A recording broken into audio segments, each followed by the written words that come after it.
got an opportunity to change, you actually block it. See, I agree with Nick. There's got to be a right of recall for people who are in a constituency and find their MPs corrupt and Parliament doesn't act. I agree with that. I think Nick also agrees with me about a new House of Commons and a new House of Lords, properly accountable, with a new system of election that will be put to a referendum next year. Politics has been in a mess for all of us. We all had MPs with dreadful expenses problems. There are still 3 Labour MPs in court at the moment. There were Liberal MPs that were criticised.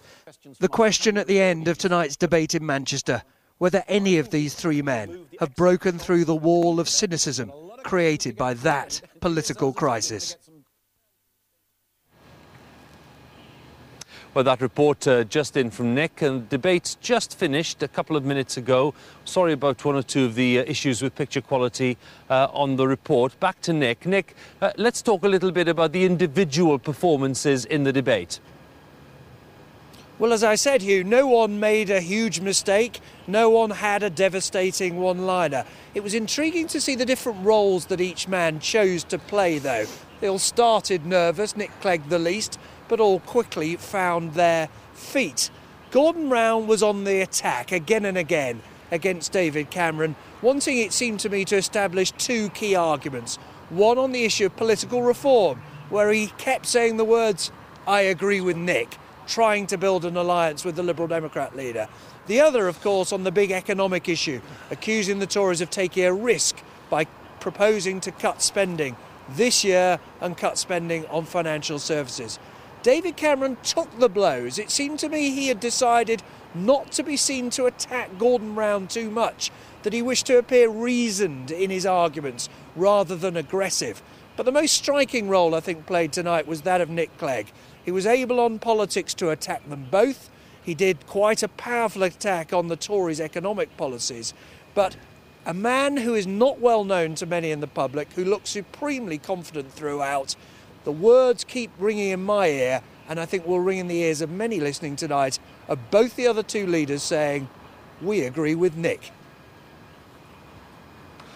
Well, Nick, we'll have more thoughts from you a little later on. Thank you for now. And after all the debate strategy and detailed rehearsing of recent weeks, the experts within the parties will be studying the detail of tonight's performances. Our political correspondent Laura Koonsberg is at the media centre next to the main studio, where all eyes have been on the debate. Over to you, Laura.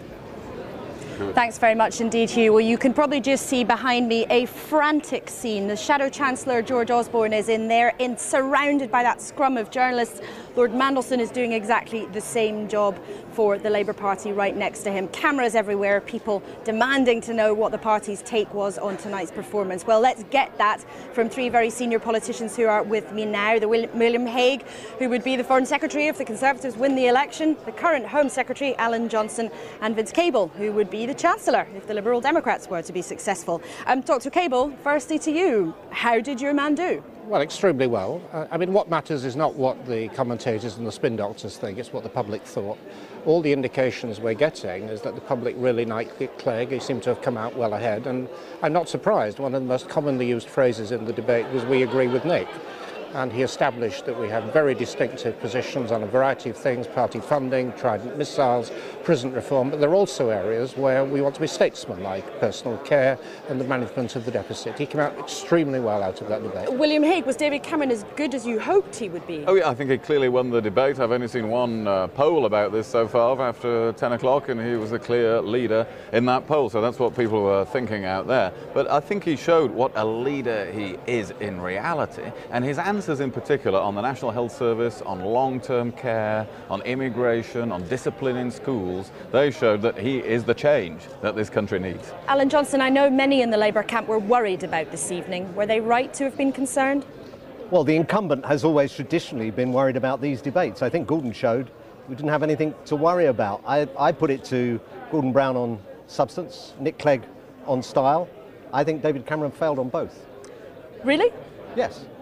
Well, I think you're going to be a small minority on that, Alan. But of course, you know, it's in the interest of the Labour Party to say that, because David Cameron is the front runner in this election. But Gordon Brown needed a game-changing moment in this debate, or in one of the next debates, and he did not have that moment. David Cameron, I think, is further out in the lead as a result of this debate. OK, well, I'm afraid we must leave it there. That's all we've got time for. But thank you very much indeed for your first reaction. As we see here, Hugh, the poring over the detail is only just beginning. The claiming of victories is only just beginning. And of course, plenty of people will be poring over the details of just exactly what was said in those important 90 minutes.